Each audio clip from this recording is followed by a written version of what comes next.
Subscribe உடனே touch பண்ணிடுங்க.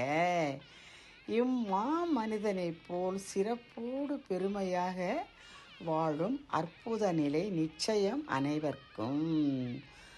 தான் உடுத்தி இருக்கும் உடை எவ்வளவு உயர்வாக இருந்தாலும் புஸ்தகத்தில் உள்ள தூசியை துடைக்கும் பெரும் மனிதன்.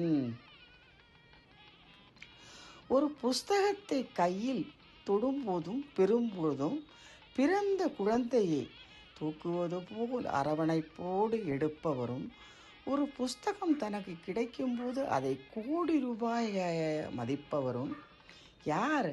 நம் நகரத்தார் குலத்தில் பிறந்த மாமனிதன். சிவகங்கை மாவட்டம் கோட்டையூரில் வாழ்ந்த அற்புதமான ஒரு பெருமை வாய்ந்த காரைக்குடி நகரிலே ரோஜா முத்தையா என்ற பெரும் பாராட்டை பெற்று புஸ்தக ஆசிரியராக இருந்தவர். கிட்டத்தட்ட தன்னிடம் இருந்த 1,00,000 புத்தகங்களை பாதுகாப்பது எப்படி தனக்கு பின் என்று மனம் எப்பொழுதும் எதற்கோ மனம் ஆசைப்படும் போது அவர் தனக்காக புஸ்தகத்துக்காக எப்பவும் மன சிந்தனையோடு இருந்ததனால் பெரும் பெரும் இடங்களில் அந்த புஸ்தகத்தை பாதுகாக்க கேட்டும் சிக்காகோ நகரிலிருந்து வந்த அந்த புத்தகத்தை பல கோடி ரூபாய்க்கு பெற்றுக்கொள்ள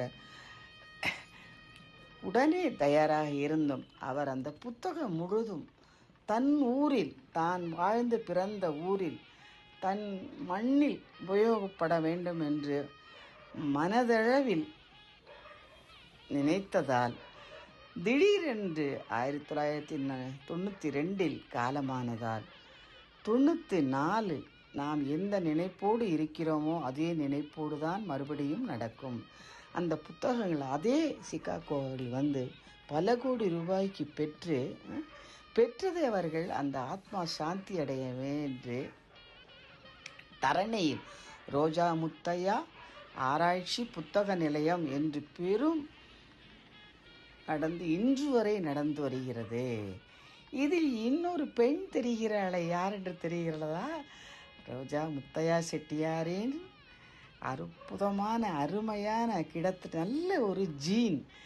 இன்று காரைக்குடி மகளிர் சங்கத்துக்கு தலைவியாகவும் பத்திரிகை 2-3 நடத்தி அற்புதமாக பெருமையுடன் பார்த்தாலே ஒரு புன்னகை, ஒரு முகக்கலை, ஒரு ஐஸ்வர்யம் அத்துணை பேரையும் தன் தாயாக, தன் அம்மாவாக, தன் அப்பத்தாவாக அத்துணை பேரையும் அரவணைத்து காரைக்குடியே இன்று அவளை பேத்தியாக, மகளாக அன்போடு ஹக் பண்ணி கொள்ளவா அம்மா என்றும் அவ்வளவு ஒரு மரியாதையான மகள் யாரு?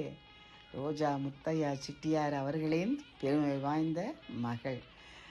இது பார்க்கையிலே ஒவ்வொருவரும் இப்படித்தான் பரம்பரை இருக்க வேண்டும் என்று நினைத்தாலே அற்புதம், அருமை. வேண்டியதை நினைத்து பாருங்கள், அவர்களைப் போல் என்றும் நன்றாக இருப்பீர்கள். இப்படிப்பட்ட வாரிசு, எப்படிப்பட்ட பெருமை பார். பலர் இன்று புஸ்தக நாள் நல்விழா, அந்த நாளில் தன் அப்பாவுக்கு இப்படி ஒரு பெருமை பல வாட்ஸ்அப்களில் வரும்பொழுது என்ன ஒரு பெருமிதம். சபையில் முந்தியிருக்க செயல் என்று சொல்வார்களே, அவள் அப்பா அவளுக்கு சபையில் முந்தியிருக்க சான்றோனாக மகன் மட்டும் செய்யவில்லை, அப்பாவும் செய்திருக்கிறார். அருமையான ஒரு நிகழ்வு இல்லையா? அருமை அருமை. இப்பொழுது வரப்போகும் நாளில் வருகிற மே மாதம் அவள் மகளிர் சங்க தலைவியாக இருந்த ஒரே வருஷத்திற்குள்ளே பெரும் செட்டிநாடு சந்தை என்று காரைக்குடி மகளிர் சங்கம் பெரும் அளவில் மே 16, 17 காரைக்குடியில் கம்பன் மணி மண்டபத்தில் அற்புதமான A to Z அனைத்தும் முறை சாமான்கள், முறை பலகாரம், கல்யாணத்துக்கு வேண்டியது அனைத்தும்